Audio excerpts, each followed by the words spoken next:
नमस्कार प्रिय विद्यार्थियों।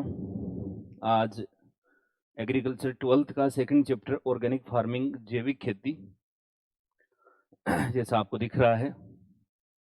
सबसे पहले तो आपको जानकारी के लिए बता दूं कि जो ब्लूप्रिंट आया है नया 2024-25 का, उसमें से इस चैप्टर को जो मार्क्स दिए जा रहे हैं, टोटल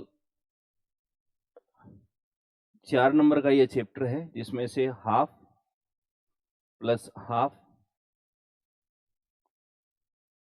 और 3 यानी एक क्वेश्चन बड़ा क्वेश्चन आ रहा है, दो तो इसमें से ऑब्जेक्टिव टाइप क्वेश्चन आ रहे हैं और एक इसमें से बड़ा क्वेश्चन आ रहा है। तो बड़ा क्वेश्चन कहां से निकलेगा, छोटे छोटे क्वेश्चन कहां से निकल रहे हैं, इन सब पर अपन चर्चा करेंगे।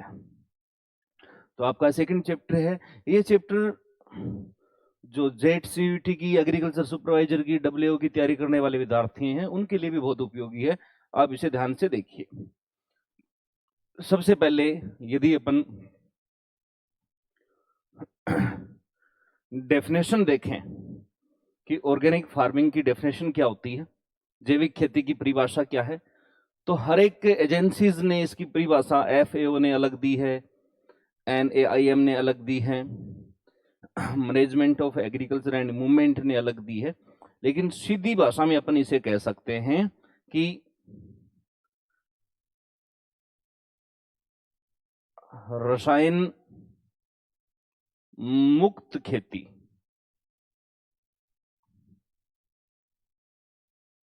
रसायन मुक्त खेती ही, आप बेटा इधर आ जाओ थोड़ा। रसायन मुक्त खेती ही जैविक खेती कहलाती है। फार्मिंग विदाउट केमिकल ही ऑर्गेनिक फार्मिंग है, यानी किसी भी प्रकार के केमिकल्स का यूज नहीं करते, या अपन ये कह सकते हैं कि मिनिमम से मिनिमम यूज करते हैं, या जहर मुक्त खेती बोल सकते हैं दूसरी भाषा में। तो आप ये सोच रहे हो कि सर आज के टाइम में बिना जहर में कोई फसल नहीं होती, बिना रसायन के कोई फसल नहीं होती, तो उस जहर के, उस केमिकल के, उस रसायन के अल्टरनेट अपन ने जो चीज निकाली है वही इसमें अपन पढ़ेंगे।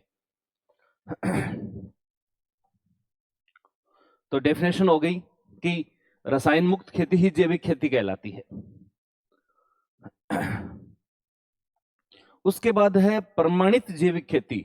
यदि इसका अपन सर्टिफाइड करवाएं, भाई सर्टिफाइड के जैसे फायदे क्या क्या हैं, लाभ क्या क्या हैं, क्यों करवाएं, किससे करवाएं, तो सरकारी एजेंसी हैं, और सरकारी एजेंसी से अपन को अपनी खेती को सर्टिफाइड करवाना होता है, प्रमाणित करवाना होता है। इसके लिए 2-3 नियम और शर्तें हैं। नियम और शर्त क्या क्या हैं?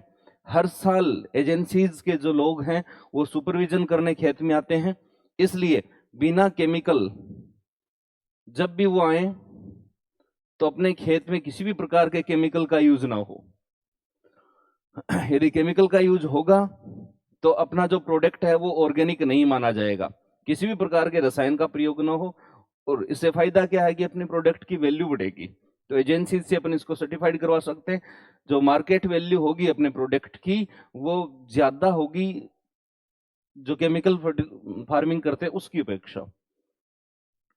अब बात आती है कि कॉन्सेप्ट। तो अवधारणा की यदि अपन बात करें कि ऑर्गेनिक फार्मिंग है, वो कॉन्सेप्ट कहां से आया, तो मूल रूप से ये इंडियन कॉन्सेप्ट है, ये भारतीय अवधारणा है। और भारतीय अवधारणा कैसे है, अपन कह सकते हैं कि अपने हुए ऋषि पाराशर। ऋषि पाराशर ने कहा है, जंतु नाम है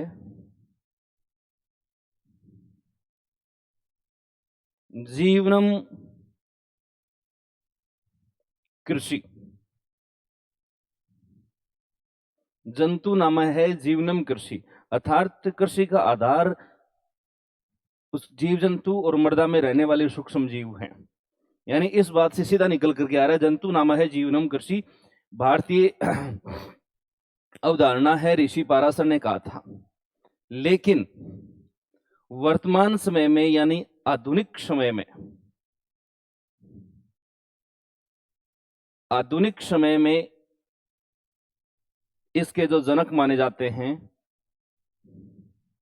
वो माने जाते हैं Albert hovered.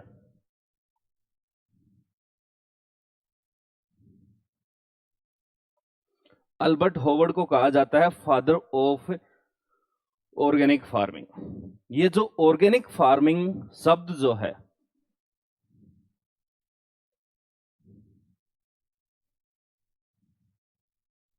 Organic farming word जो निकल करके आया वो आया वाल्टर नॉर्थबॉर्न की एक बुक है, वाल्टर नॉर्थबॉर्न की एक बुक है, look to the land. Book का नाम क्या है? Look to the land. यहां ये सब सबसे पहले देखा गया। यानी organic farming concept Indian concept है। ऋषि पाराशर ने कहा था जंतु नाम है जीवनम कृषि, अर्थात कृषि का जो आधार है वो उसके जीव जंतु और सूक्ष्म जीव हैं। मॉडर्न टाइम में जो ऑर्गेनिक फार्मिंग के फादर हैं वो अल्बर्ट होवर्ड हैं। ऑर्गेनिक फार्मिंग वर्ड निकल करके आया वाल्टर नॉर्थबॉर्न की बुक है लुक टू द लैंड से। ठीक है, तो छोटे क्वेश्चंस में ये दो क्वेश्चन बहुत ही महत्वपूर्ण है। जैविक खेती का जनक कौन है? अल्बर्ट होवर्ड है। शब्द किसने दिया? वाल्टर नॉर्थबॉर्न ने दिया। कौन सी बुक में? लुक टू द लैंड में।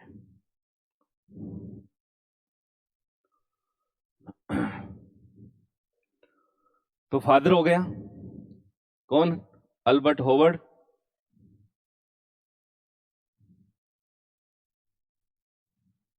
नाम किसने दिया? वाल्टर नॉर्थबॉर्न ने।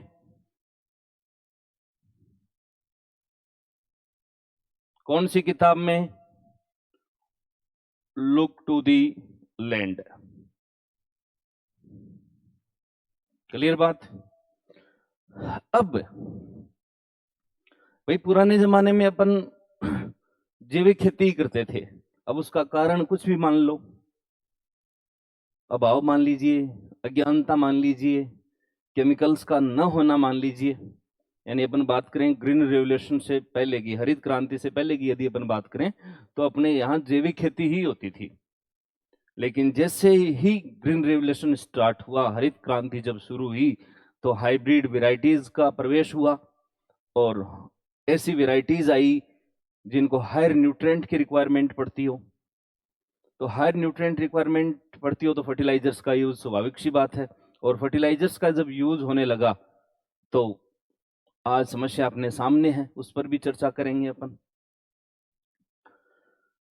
लेकिन अब पूरा विश्व जागा इस बात को लेकर के। ये एक अपन कह सकते हैं कि इंडियन प्रॉब्लम ही नहीं है, ये ग्लोबल वार्मिंग की तरह पूरे विश्व का मुद्दा है ये। तो पूरे विश्व ने एक साथ जोड़ दिया बैक टूवर्ड्स नेचर। पूरे विश्व ने एक नारा दिया कि प्रकृति की ओर चलो या प्रकृति की ओर लौटो। यानी पुराना जो अपना था खेती का सिस्टम, उसी में वापस चलो। फिर मृदा स्वास्थ्य मृदा स्वास्थ्य वर्ष 2014 को रोम ने 2014 को मृदा स्वास्थ्य वर्ष घोषित किया, वर्ल्ड सोइल हेल्थ डे घोषित किया। और एक बात का और ध्यान रखना, 5 दिसंबर को वर्ल्ड सोइल हेल्थ डे भी मनाया जाता है, हर एक 5 दिसंबर को। फिर मोदी जी ने मृदा स्वास्थ्य कार्ड योजना की शुरुआत करी तथा आईसीएआर ने एक अलग थीम चलाई। क्या थीम चलाई? फैमिली एग्रीकल्चर, पारिवारिक खेती। यानी पूरे विश्व को अपना परिवार मानते हुए खेती करें। क्यों? ये नहीं कि परिवार मानने को मतलब वो को नहीं क्यों आपा काट ले हमारे पड़ोसन दे दिया, है ना? भाई जो गेहूं खरीदने वाले हैं उनको भी केमिकल का नुकसान न हो, इसलिए फैमिली नाम दिया गया है इसको। आगे चलते हैं।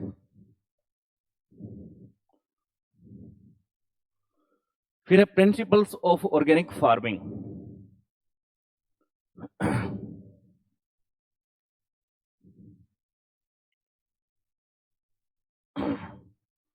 प्रिंसिपल्स ऑफ ऑर्गेनिक फार्मिंग, जैविक खेती के सिद्धांत। सबसे पहला सिद्धांत है द प्रिंसिपल्स ऑफ हेल्थ, मृदा स्वास्थ्य का सिद्धांत। भाई स्वास्थ्य का सिद्धांत कैसे? यदि सोइल हेल्थी होगी तो क्रॉप हेल्थी होंगी, और क्रॉप हेल्थी होंगी तो एनिमल एंड ह्यूमन सब हेल्थी होंगे। दूसरी भाषा में कहा जाए, यदि मृदा स्वस्थ होगी तो फसल स्वस्थ होगी, और फसल स्वस्थ होंगी तो नस्लें भी स्वस्थ होंगी। नस्लें सभी की, चाहे अपनी हो चाहे पशुओं की हो, है ना। इसी विद्वान ने कहा कि गांवों में तो केवल फसलें खराब होती हैं, शहरों में तो नस्लें भी खराब होती हैं। तो वो नस्लों को बचाना है तो ऑर्गेनिक फार्मिंग की तरफ चलना पड़ेगा। तो द प्रिंसिपल्स ऑफ हेल्थ का मतलब है healthy soil, healthy crop, healthy होंगे ह्यूमन एंड एनिमल्स। मृदा स्वस्थ होगी तो फसल स्वस्थ होगी, फसल स्वस्थ होगी तो नस्लें स्वस्थ होंगी। दूसरा कहें the principles of, sorry ecology है, ये गलती से टाइप हो गया। The principles of ecology, ecology कैसे, इकोलॉजी कैसे बोल सकते हैं अपन?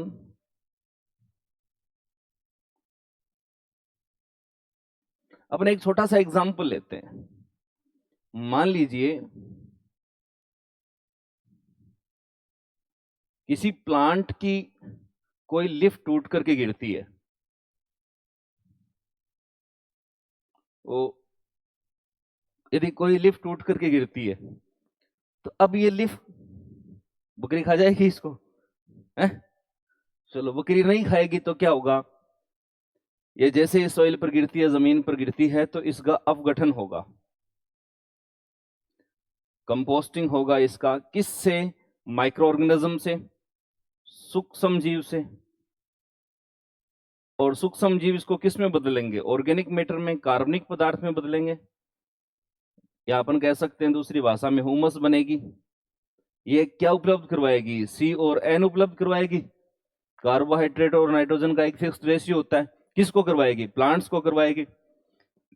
अब यदि अपन इस सोइल में इस प्रकार का रसायन डाल दें जो सूक्ष्म जीवों को खत्म करता हो, तो इकोलॉजी की एक चैन टूट जाती है। यानी ये जैसी है वैसी की वैसी पड़ी रहेगी, इसकी डिकम्पोस्टिंग नहीं होगी, क्योंकि माइक्रो ऑर्गेनिज्म नहीं होंगे। और अपन ने माइक्रो ऑर्गेनिज्म को खत्म कर दिया। किससे कर दिया? बहुत सारे तरीके, अपन ने पराली जलाई उससे खत्म हो गए, अपने केमिकल्स डाले उससे खत्म हो गए। तो एक इकोलॉजी की एक चैन है वो टूटती है।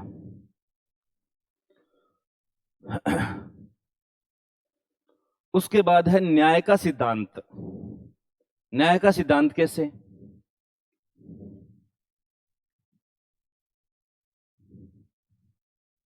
किसके साथ अन्याय हो रहा है?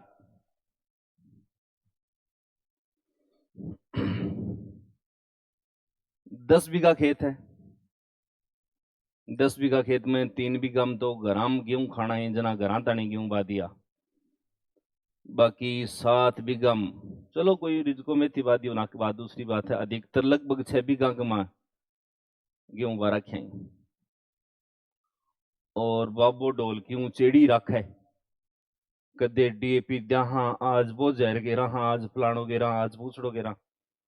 क्यों भाई घरा खाबा देने तो आप बालिया क्यों? ए 7 बीघा में होया गेहूं, ए पाकिस्तान बेचो के? पाकिस्तान वाले जी भाई जी क्यों देते हो? नहीं, ये अपन बेचेंगे, किसी न किसी को तो बेचेंगे, वो खाएगा, है ना। और वो खाएगा और कौन सी ट्रेन में बैठेगा? कैंसर ट्रेन में। गुरुजी आ कैंसर ट्रेन कौन सी हुआ है? तो आपको बता दूं कि पंजाब से चलकर एक ट्रेन आती है बीकानेर।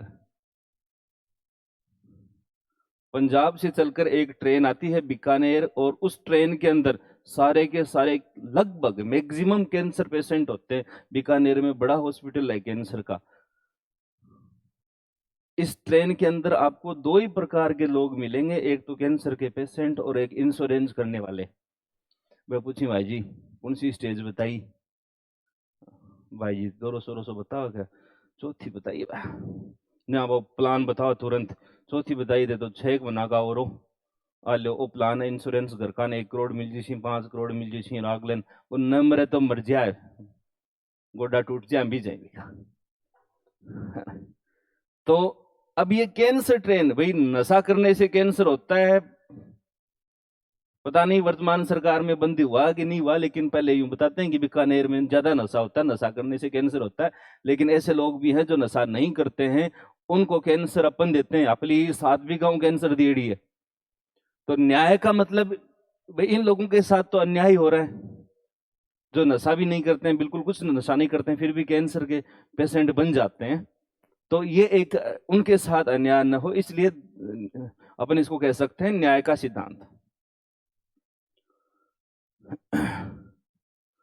फिर है the principles of care fairness के बाद है केयर सेवा का सिद्धांत गुरु जी सेवा की करा माँ बापा की करो और की कर तो सेवा अब देखो यहां सेवा कौन सी हो रही है अपने दादाजी के पास जो जमीन थी वो अपने पिताजी के पास आई पिताजी से आज अपने पास है दादाजी ने बिल्कुल भी रसायन नहीं डाला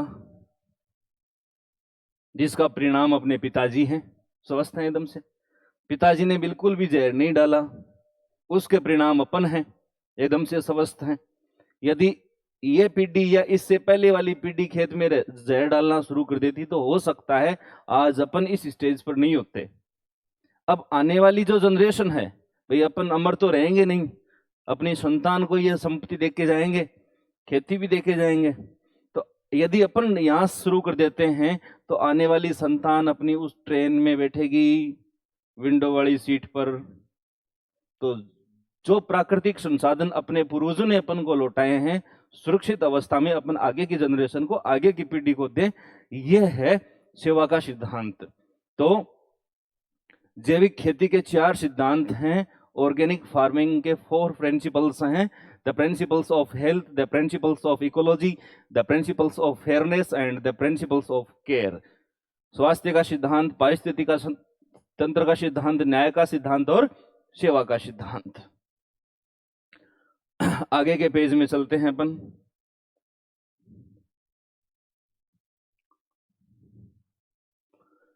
जैविक खेती का महत्व क्या है इंपोर्टेंस ऑफ ऑर्गेनिक फार्मिंग क्या है इंपोर्टेंस ऑफ ऑर्गेनिक फार्मिंग सबसे पहले यानी क्या फायदा है जी इसका तो मृदा उर्वरता में टिकाऊपन टिकाऊपन का मतलब होता है लंबे समय तक सुरक्षित रहना मृदा की जो उर्वरता है उपजाऊ शक्ति जो है वो लंबे समय तक टिकी रहेगी क्यों टिकी रहेगी क्योंकि यदि अपन केमिकल्स का उपयोग नहीं करेंगे अपन यूरिया नहीं डालेंगे अपन डीएपी नहीं डालेंगे म्यूरेट और पोटास की जगह अपन जैविक खाद का उपयोग करेंगे तो केमिकल्स यानी केमिकल जो फर्टिलाइजर्स होते हैं वो इंस्टेंट फर्टिलिटी को इंक्रीज करते हैं यानी तुरंत मृदा उर्वरता को बढ़ाते हैं लेकिन धीरे धीरे वो केवल और केवल 3-4 न्यूट्रिएंट की सप्लाई करते हैं बाकी उनके अंदर नहीं होते तो कोई ना कोई न्यूट्रिएंट की डेफिशिएंसी हो जाती है तो मृदा को लंबे समय तक सुरक्षित रखता है टिकाऊपन बनाए रखता है उसकी उर्वरता को सुरक्षित रखता है।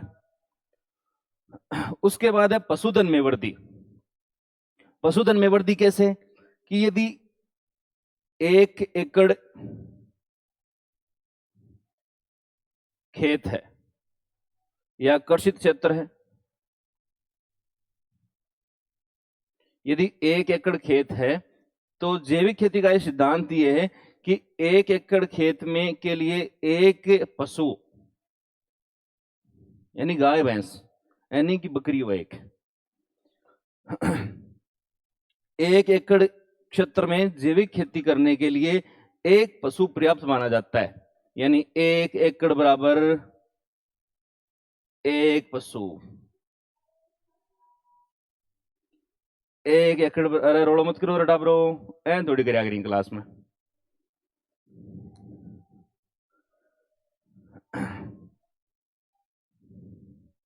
1 एकड़ बराबर 1 पशु 10 एकड़ बराबर 10 पशु 15 एकड़ बराबर 15 पशु अब किसी का जमीन है 15 एकड़ और वो पशु रखता है 15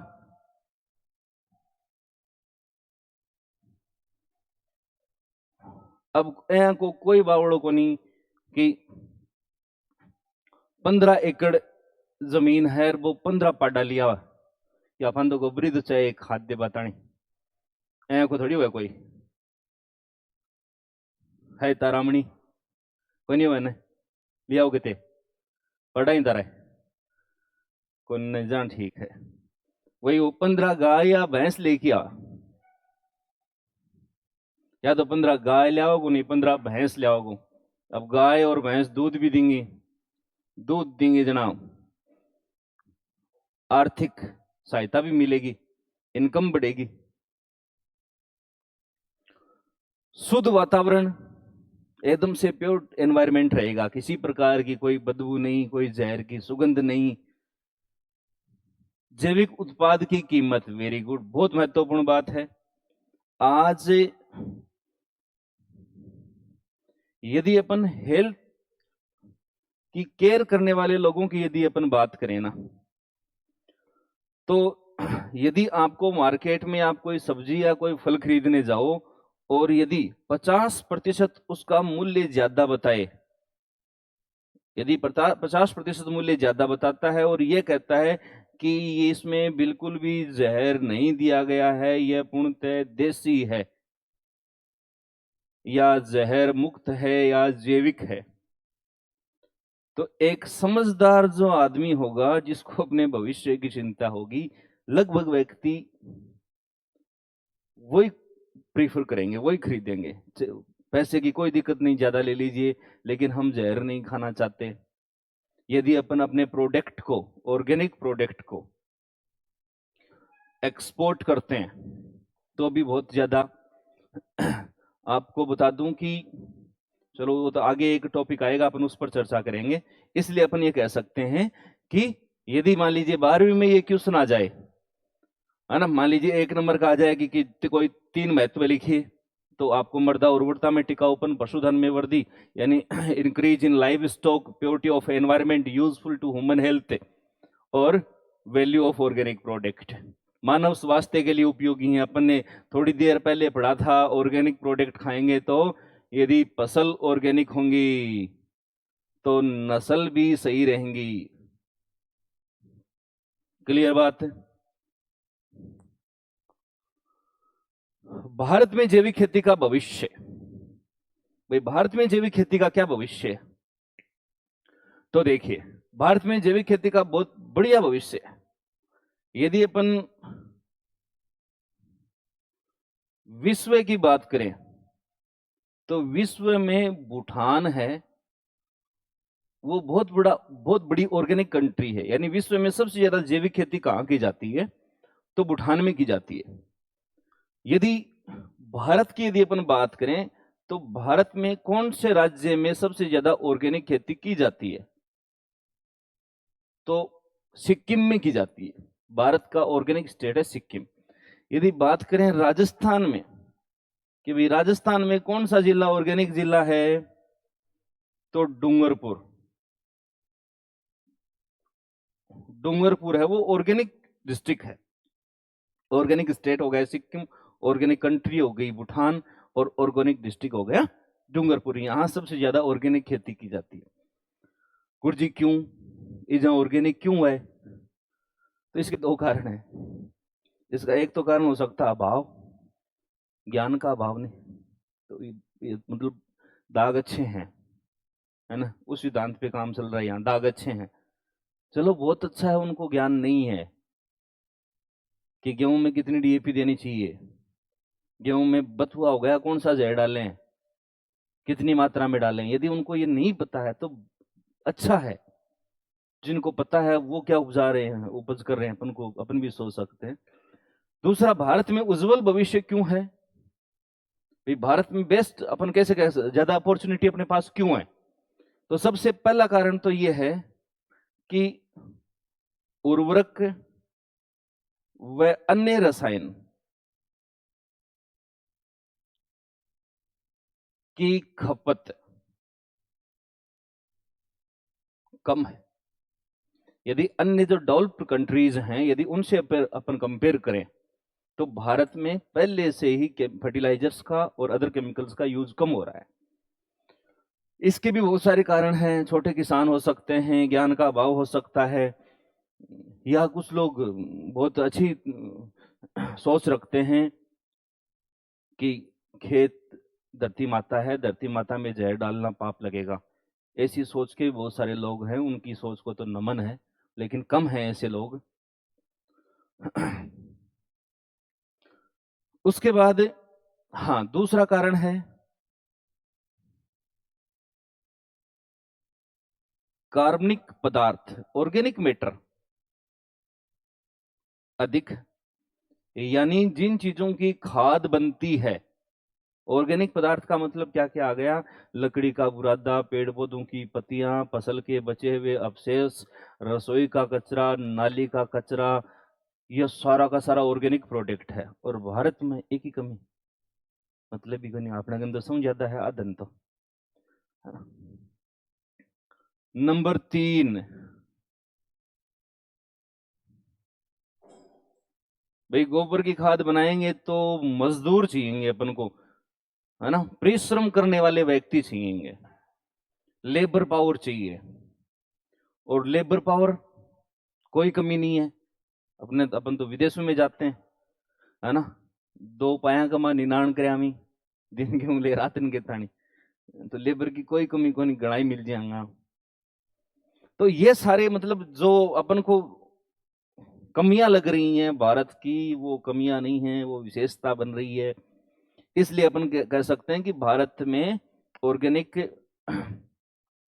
अब इन चीजों को गवर्नमेंट भी बहुत प्रमोट कर रही है, अलग अलग योजनाएं चला रही है। आपको बताओ कि पिछला जो बजट था उसमें भी ऑर्गेनिक खेती को बहुत ज्यादा बढ़ावा मिला था। उससे जो पिछला बजट था उसमें तो लगभग एक बजट का आधा हिस्सा एक तरफ और आधा हिस्सा ऑर्गेनिक फार्मिंग की तरफ था। तो गवर्नमेंट भी इसको बहुत सपोर्ट कर रही है। जैसे 18 जनवरी 2016 को Sikkim was declared organic state. 18 जनवरी 2016 को सिक्किम को ऑर्गेनिक राज्य घोषित किया गया। ये एक महत्वपूर्ण क्वेश्चन है, कंपटीशन की तैयारी करने वाले बच्चे इसे ध्यान रखें कि सिक्किम को कब ऑर्गेनिक राज्य घोषित किया गया था। तो 18 जनवरी 2016 को किया गया था। अब जैसे इंडियन गवर्नमेंट है वो बहुत सारी ऐसी योजनाएं चला रही हैं जो ऑर्गेनिक फार्मिंग को बढ़ावा देती हैं, इंक्रीज करती हैं। जैसे ये हो गया national mission of sustainable agriculture, राष्ट्रीय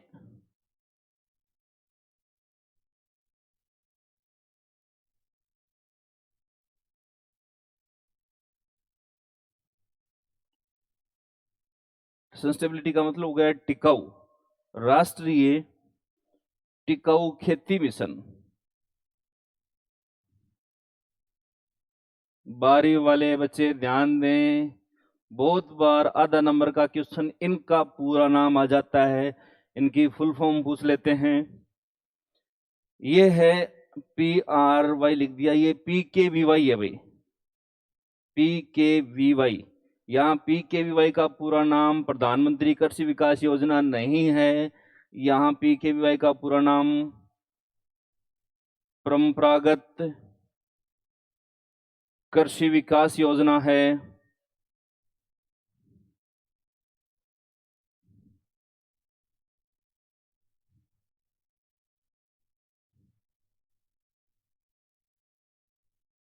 परंपरागत कृषि विकास योजना एक ऑब्जेक्टिव टाइप में आ जाए और option A they they PKVY का पूरा नाम प्रधानमंत्री कृषि विकास योजना, तो बिल्कुल भी नहीं होगा, परंपरागत कृषि विकास योजना ही होगा। RKVY राष्ट्रीय कृषि विकास योजना,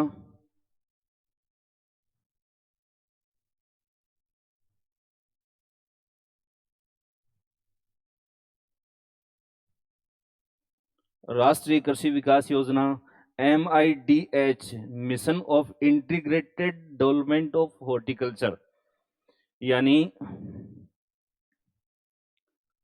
समाकलित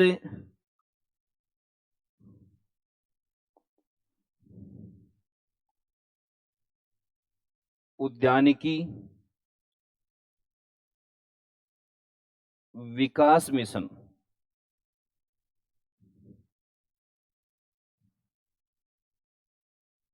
समाकलित उद्यानिकी विकास मिशन, mission of integrated development of horticulture. ये 4 नाम हैं। लगभग बोर्ड एग्जाम में क्वेश्चन आ जाता है और भाई कंपटीशन एग्जाम में भी इनके क्वेश्चन आ जाते हैं। पूरा नाम तो पूछ ही लेते हैं, है ना। जैसे उद्यान के विकास से संबंधित कौन सी योजना थी, तो चारों में से MIDH उद्यान के विकास से थी, है ना। ये एक बार आप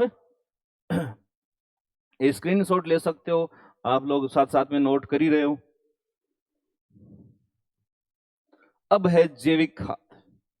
भाई ऑर्गेनिक फार्मिंग की डेफिनेशन हो गई, इंपोर्टेंस होगा, भारत में भविष्य हो गया, और इसके प्रिंसिपल्स हो गए, सिद्धांत हो गए। अब सिद्धांत के बाद जैविक खाद क्या है भाई। अपन को, आपको मैंने बोला था कि फर्टिलाइजर्स नहीं डालने, तो फर्टिलाइजर्स किसी का क्या डालें जी, ऑप्शन तो बताओ। तो ऑप्शन है जैविक खाद। अब देखिए, ऑर्गेनिक मैन्योर, या इसे अपन बोल सकते हैं जीवांश खाद। ये जो खाद शब्द है, ये संस्कृत भाषा के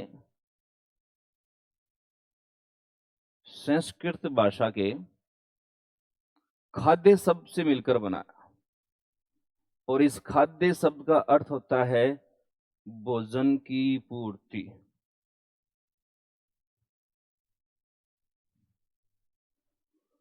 दूसरा, मेन्योर जो शब्द है, ये फ्रेंच लैंग्वेज का शब्द है, और इसका भी अर्थ होता है good supplier of food.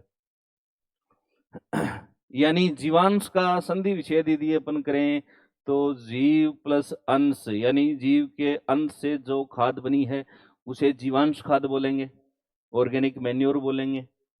Mahatma Gandhi ने कहा है, धरती माता के सच्चे सपूत और सच्चे हकदार वह व्यक्ति है जो धरती माता की भूख और प्यास की चिंता करता है। एक बार फिर से सुन लीजिए, महात्मा गांधी ने क्या कहा है कि धरती माता का सच्चा सपूत और सच्चा हकदार वह व्यक्ति है जो उसके भूख और प्यास की चिंता करता है। चिंता मतलब कोई खेत में चले जाओ बाहर के करो किसी ले ओहो निनाण करना पड़सी, लाइन में नहीं पड़सी, यहाँ चिंता करे बा चिंता नहीं।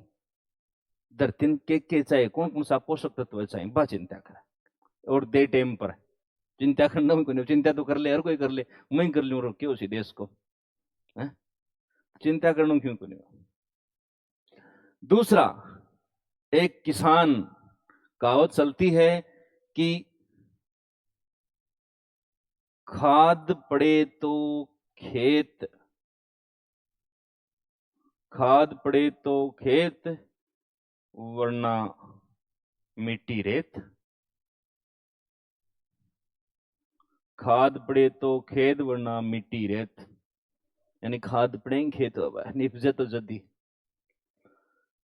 लेकिन वर्तमान समय में फर्टिलाइजर्स का उपयोग ज्यादा होता है। अब फर्टिलाइजर्स जितने भी होते हैं, यानी उर्वरक जितने भी होते हैं, वो प्राथमिक पोषक तत्वों की पूर्ति ज्यादा करते हैं, यानी नाइट्रोजन, फास्फोरस और पोटाश की पूर्ति ज्यादा करते हैं, जबकि एक पौधे को कुल 17 प्रकार के पोषक तत्वों की आवश्यकता होती है।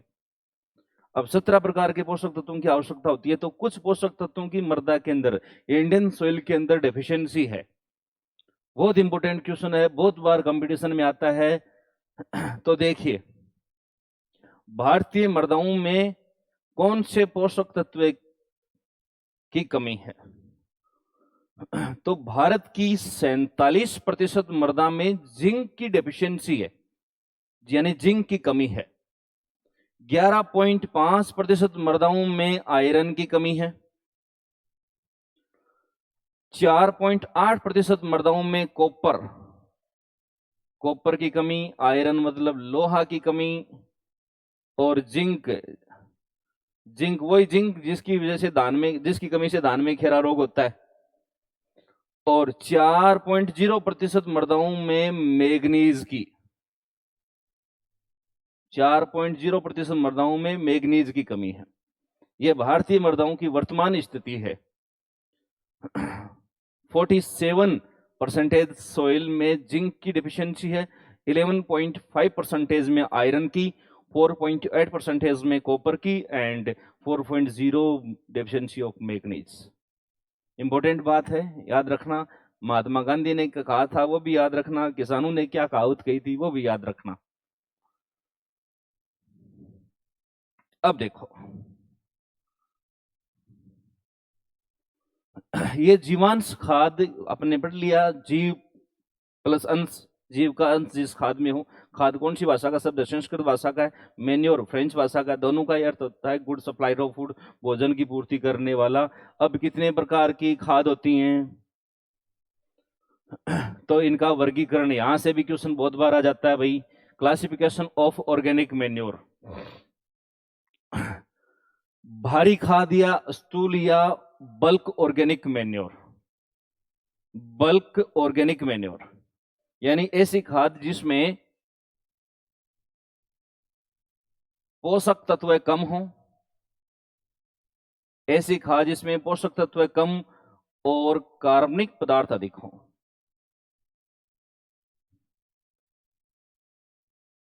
जिसमें कार्बनिक पदार्थ अधिक हो, जिसमें कार्बनिक पदार्थ यदि अधिक हैं तो वो भारी होंगी निश्चित रूप से, इसलिए इनको भारी कार्बनिक खाद भी कहा गया है। जैसे FIM फार्म यार्ड मैन्योर यानी गोबर की खाद, कंपोस्ट, हरी खाद इसके उदाहरण में आ जाती हैं, और केंचुआ खाद, वर्मी कंपोस्ट, केंचुआ खाद भी इसी में आ जाती है। दूसरी है सांद्र या हल्की, जिसके अंदर सांद्र या हल्की मतलब जिसमें पोषक तत्व अधिक हों,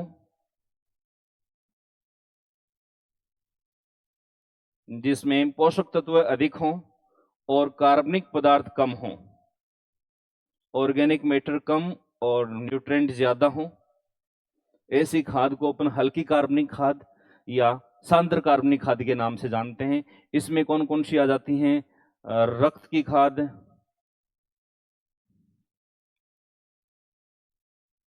हड्डी की खाद, बोन ब्लड मैन्योर और बोन मैन्योर, फिश मैन्योर, मछली की खाद,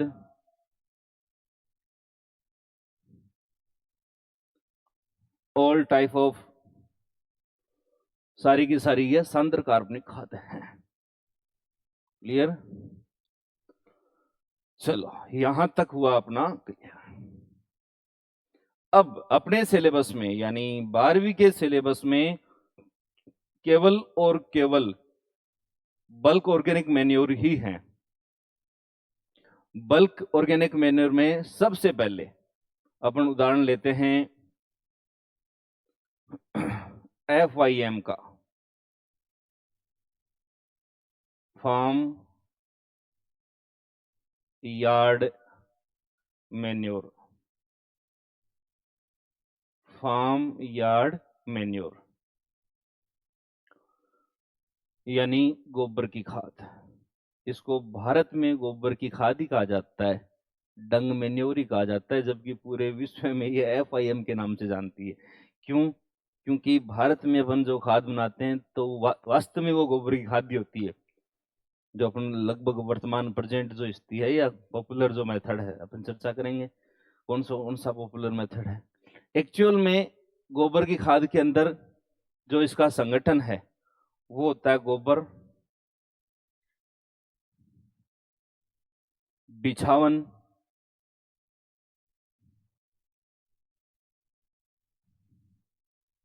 और यूरेन, मूत्र। बिछावन का मतलब है घुसी,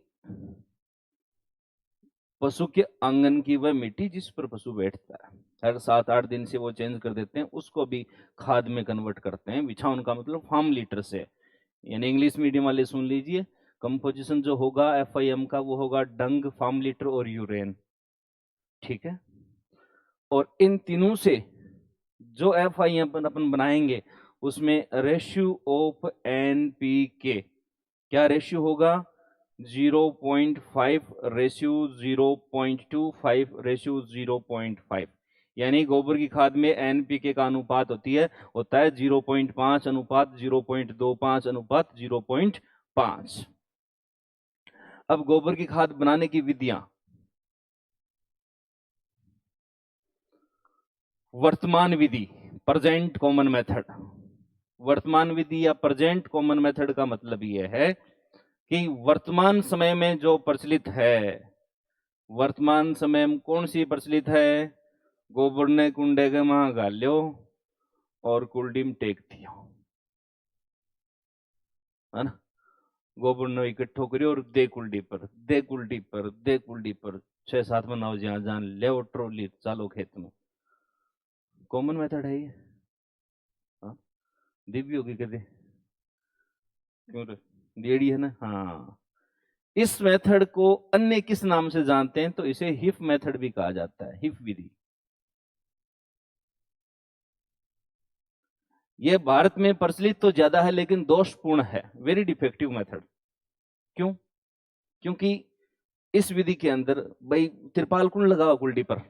देखियो करे कुल्डी पर तिरपाल लगाओ ना, कोई को लगाओ, कई तो बाजरे पर को लगाओ गलंदे, ये आधे 2 बोरी कई को जाओ।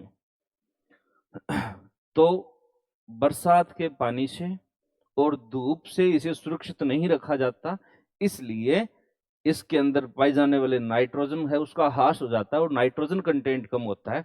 इसलिए अपन ये कह सकते हैं कि एक दोषपूर्ण विधि है, ये डिफेक्टिव मेथड है। उसके बाद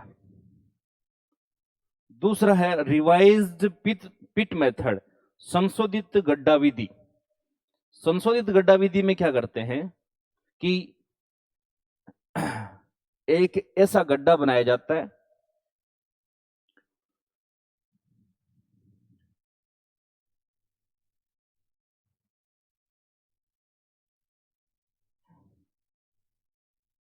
एक ऐसा गड्ढा बनाया जाता है जिसकी गहराई 1 मीटर हो,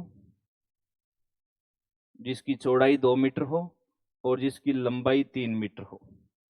यानी डेप्थ हो गई, गहराई 1 मीटर, 1 मीटर से ज्यादा नहीं लेनी चाहिए,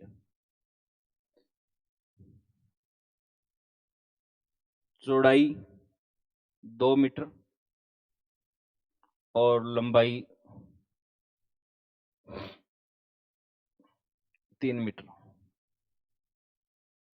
1 2 3 गुरु जी याद यादियां रखो, 1 2 3 है ना। गहराई 1, चौड़ाई 2, लंबाई 3।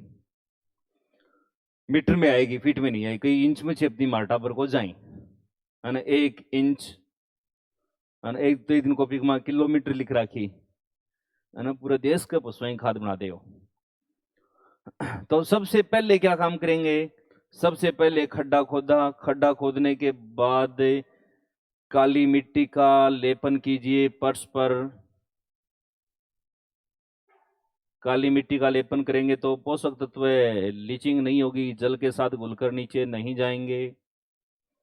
दूसरा क्या काम करें गुरुजी? दूसरा काम कीजिए,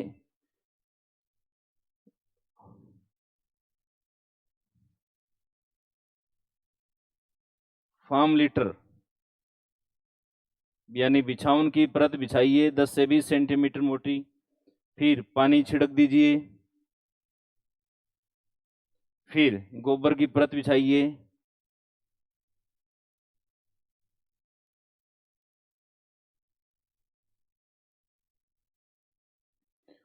वापस फार्म लीटर की परत बिछाइए,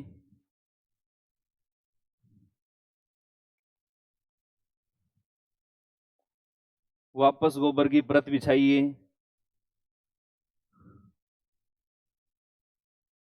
और ये काम जब तक करते रहें जब तक 0.5 मीटर भूमि के ऊपर तक ना आ जाए, है ना। फिर इसे छोड़ दीजिए, जैसे अपन छोड़ेंगे तो ये अपने प्रेशर से वापस नीचे बैठ जाएगा। वापस वही रिपीट कीजिए, परत पर परत बिछाइए, और जब ये 0.5 यानी आधा मीटर ऊंचाई पर चला जाए, आधा मीटर ऊंचाई पर जाने के बाद में इसे इस प्रकार इस शेप में ढलान देते हुए बंद कर देंगे और 0.5 सेंटीमीटर गोबर और काली मिट्टी की परत से इसे बंद कर देंगे। अब अब देखो, बरसात से भी सुरक्षा हो गई, धूप से भी हो गई, पानी अपन साथ साथ में डालते रहे डिकम्पोस्टिंग के लिए। अब इसके अंदर माइक्रो ऑर्गेनिज्म अपना काम करेंगे, उसे सड़ा देंगे। सड़ाने के बाद इसका अपन उपयोग खेत में कर सकते हैं अपनी फसलों के लिए। अब ये जो साइज थी गड्ढे की, ये मात्र एक पशु के लिए थी, ये ओनली फॉर वन एनिमल है। गुरुजी पशु मार तो 5 ही है ना, तो आप लंबाई बढ़ा सकते हो, आप गहराई नहीं बढ़ा सकते। गहराई एक ही रखनी है। यदि पशुओं की संख्या इससे ज्यादा है तो आप गड्ढों की संख्या बढ़ाइए, गड्ढे की साइज मत बढ़ाइए। वैज्ञानिक रूप से यह कहा जाता है, आप गड्ढों की संख्या बढ़ाइए। पशु 2 हैं तो गड्ढे 2 बना लीजिए, अल्टरनेट चलता रहेगा। क्लियर यहां तक की बात है? सर बोर्ड एग्जाम में क्या को प्रश्न आवाइज हूं, तो पहली बात, यदि गोबर की खाद बनाने की संशोधित गड्ढा विधि आ जाए तो आपको डायग्राम, जो गड्ढा बनाया जा रहा है उसका आकार और गड्ढे में कौन कौन सी चीजें भरेंगे, कितनी सेंटीमीटर में भरेंगे, ये चीजें याद रखनी है। लिखोगे कैसे? गड्ढे को देख देख के लिख लीजिए। इस आकार इस साइज का अपने पिट तैयार किया, पिट में सबसे पहले बॉटम में काली ब्लैक सॉइल का लेयर बनाई, उसके बाद step to step layer to layer अपन बनाते गए, लास्ट में कैनोपी टाइप बना दिया। ठीक है,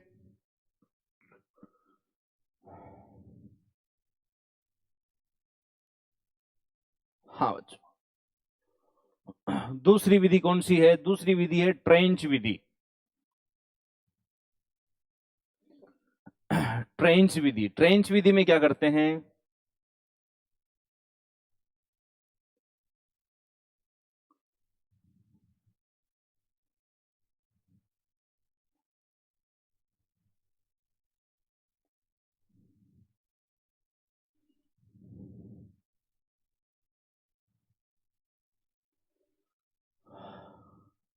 ट्रेंच विधि को हिंदी में बोलते हैं खाई विधि।